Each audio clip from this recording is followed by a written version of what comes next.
Hello, everyone. Many of you have probably seen in movie scenes where a priest waves a crucifix at someone, chanting phrases like "depart" while attempting to exorcise the devil from the person. Such portrayals are usually dramatic, shown in horror films or religious themed videos. But how realistic is this? Is it truth or just a cinematic fiction? Today we'll discuss the topic of possession, what it is, how it manifests in real life, and what distinguishes it from being under the influence of entities. I'll also share why I chose to address this topic. The reason is that I'm one of the few specialists who have encountered possession in real life, worked with it, and understand the underlying mechanisms of what happens when someone has what we can call a second operator. Since I work with people on disconnecting from harmful influences, I'll explain the difference between simply being under the influence of dark entities and true possession. We'll discuss how to identify possession, what leads to it, and explore this phenomenon as one of the most fascinating yet terrifying occurrences in our world. Let's start by defining what possession actually is. Many might think it's similar to entities taking over a person's consciousness, considering a person influenced by entities to be in a severe state akin to possession. However, that's not entirely accurate. Possession is not just external influence. When we talk about entities, we refer to breaches in a person's energetic field caused by various contracts or phenomena. These breaches allow entities to latch onto our energy field, like parasites, draining our energy. They can influence our thoughts, instill fear or irritation, and manipulate our emotions to serve their goals. Despite this, entities differ from full possession because their influence is external, using manipulation to control us. It's akin to how manipulative people in everyday life can influence us. They operate externally. Possession, however, is a situation where a foreign soul, typically a dark one from lower realms, enters the body. From my experience working with people suffering from possession, they describe it as not just hearing voices but feeling the presence of another entity inside them. Often, they describe a sensation in the chest area as if their personality has shifted to the side, making room for another operator within their chest. This is tied to the solar plexus region, a key energy point in our bodies. In cases of possession, this central point seems displaced, making space for the second operator. People who are possessed strongly feel this second presence. Unlike those merely manipulated by entities, the possessed can identify this operator as an entirely separate being. They can often describe it, whether it's male or female, or its nature. While it resembles dissociative identity disorder in some ways, in possession the person acknowledges, "This isn't me, and I am fighting against it." Often, the possessed struggle against the second operator, trying to assert control over their own body and declare, "This is my body, you can't take over." But if their will weakens, the second operator may take full control, moving their body, speaking through it, and completely overriding the person's autonomy.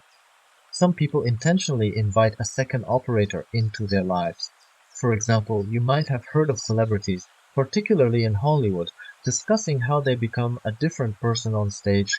One singer once admitted, "I'm shy and reserved in real life, but when I'm on stage, someone else takes over, a persona I call Sash out." This is a classic example of possession. People who sell their soul to the devil often seek talents or abilities they don't naturally possess.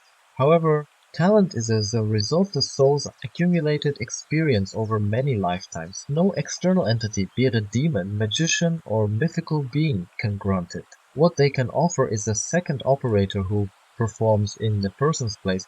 Historically, this concept is represented in stories like Faust, where Mephistopheles serves Faust in exchange for his soul. In reality, some people seeking power, fame, or influence consciously enter into contracts with dark entities or operators. These deals are always deliberate and involve direct consent. Through my work, I've observed that possession never happens accidentally.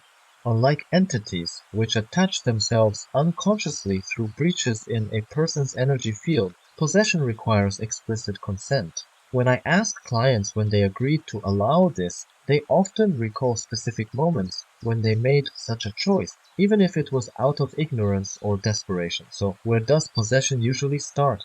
One major avenue is through engaging in magic or occult practices. Activities like spirit board sessions, invoking guardians, or reading incantations from the internet can lead to dangerous encounters. Many people seeking magical assistance unknowingly invite operators into their lives. Another significant risk is the use of psychoactive substances that alter consciousness. These substances can sever the connection between the soul body and consciousness, leaving the body vulnerable to intrusion. Practices like shamanic rituals under the influence of such substances greatly increase the risk of possession. Possession is not something to take lightly. People under its influence often face intense internal battles, and society frequently labels them with diagnoses like schizophrenia. While not all cases of schizophrenia are possession, the two can overlap. In extreme cases, the original soul may be completely suppressed, leaving only the second operator in control. To prevent this, I advise against participating in rituals, using psychoactive substances, or engaging with unknown spiritual practices. Avoid reading or repeating incantations or rituals you don't fully understand, as these can inadvertently open the door to harmful entities. For those seeking help, I offer courses on disconnecting from negative influences and understanding possession. My Solar Club provides a safe space for people to ask questions, share experiences, and find support from others who face similar challenges. In conclusion, be cautious in your daily life, remain aware of your actions, and strive to understand the spiritual practices you engage in. I hope this discussion helps you encounter possession only as a fictional concept in films. Take care and stay safe. What we have heard so far is, what is possession? Possession is often misunderstood. Some think it is merely an entity taking control of someone's consciousness, but this isn't entirely accurate. Possession is more than external influence. It involves a foreign soul, often a dark one from lower realms, entering the person's body. In cases of possession, the affected person often describes a distinct sensation. Their core personality seems displaced to the side, making room for a second operator. This sensation is typically felt in the chest area around the solar plexus, which is a central energy point in the body. Entities compared to possession. Entities influence people externally, manipulating their thoughts and emotions to serve their goals. They act as parasites, latching onto a person's energy field and draining their energy. This manipulation can cause the person to feel anger, fear, or other emotions, but the influence remains external. Possession, on the other hand, is internal. The second operator, a dark soul, enters the body and begins to act within the person. Those suffering from possession often describe the operator as a separate entity within them, which they can sometimes identify as male or female. This is distinctly different from dissociative identity disorder because the individual actively recognizes the operators as not me. How possession happens. Possession does not occur randomly. Unlike entities, which attach unconsciously, possession requires deliberate consent.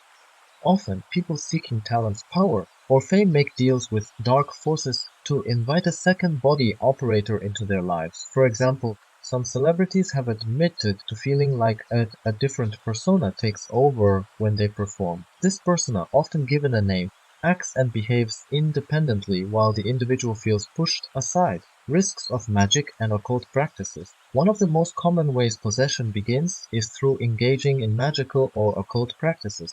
Activities like spirit board sessions, invoking guardians, or performing rituals found online can open the door to dark forces. People seeking magical assistance often unknowingly invite a second operator. Psychoactive substances. The use of psychoactive substances that alter consciousness can also lead to possession. These substances sever the connection between the body, soul, and consciousness, creating a vulnerability that allows dark entities to enter. A closer look at the challenges of possession, struggles of the possessed. Those affected by possession face intense internal battles. They often try to resist the second operator, asserting control over their body and declaring, "This is my body. You can't take over. However, if their will weakens, the second operator may fully take over, leaving the person feeling powerless. The role of consent. Possession always involves consent.